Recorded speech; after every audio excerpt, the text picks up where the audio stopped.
Hi there, this is Galen Martling. Today I'm showing an anniversary card using Unity stamps and also Unity dies. I have a few different dies here. They are scalloped shaped rectangular dies and they have a stitched layer also. I will list the names of them. Once I know the name, I will list them in the details. And I also have stamps and coordinating dies.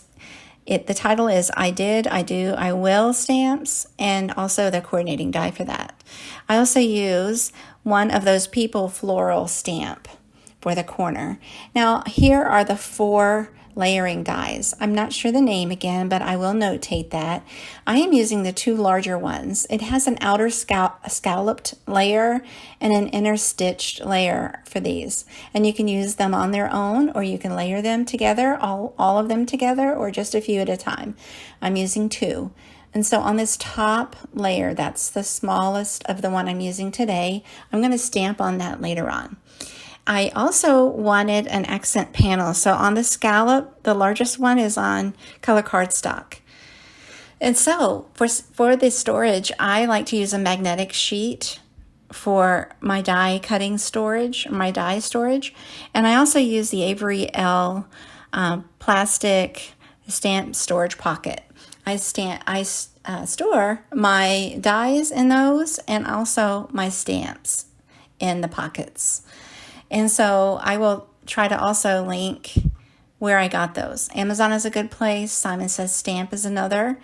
But I will link where I usually shop for them. And so now for the stamping, I use the original Misti.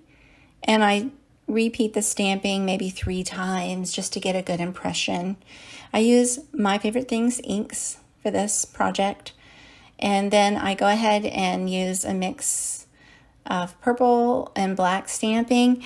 The flower is stamped with Copic friendly ink just so it sets perfectly. I wanted to go ahead and heat set it as well. Heat set the ink. And then I get ready to die cut that anniversary. So all of my die cutting is done using the Griffin Empress electronic die cutting machine. It's not sponsored in any way here. It's just something that I purchased and I like. And I just wanted to share a die cutting machine that I recommend if you want an electronic machine. I also have the Cuttlebug, which is a portable die cutting machine that works great. I saved it just in case there's any problems with the electronic one. I just want to back up. And so anyway, that's just what I use for die cutting. And I love it. And so I go ahead and finish all the coloring. I sped this up just for time purposes here, just for time's sake.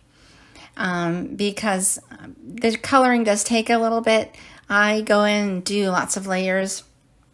Sometimes I go over it again a couple of times until I'm happy with the look.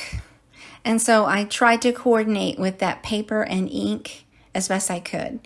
That I tend to decide on what colors I want, and then I get whatever paper I'm going to use or embellishments that I want to use, or even the theme I take into consideration, and then I go with those colors and I try to coordinate the colors throughout.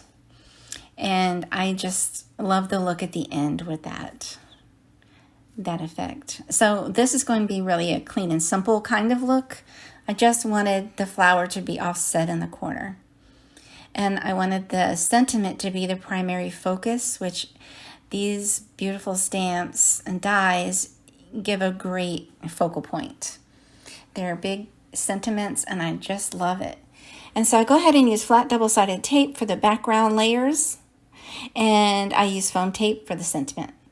I only added a little bit of gems there, adhesive gems, just to accent in the same color family. Thanks so much for watching. Please take a moment to subscribe to my channel, like and share if you will, and have a great day.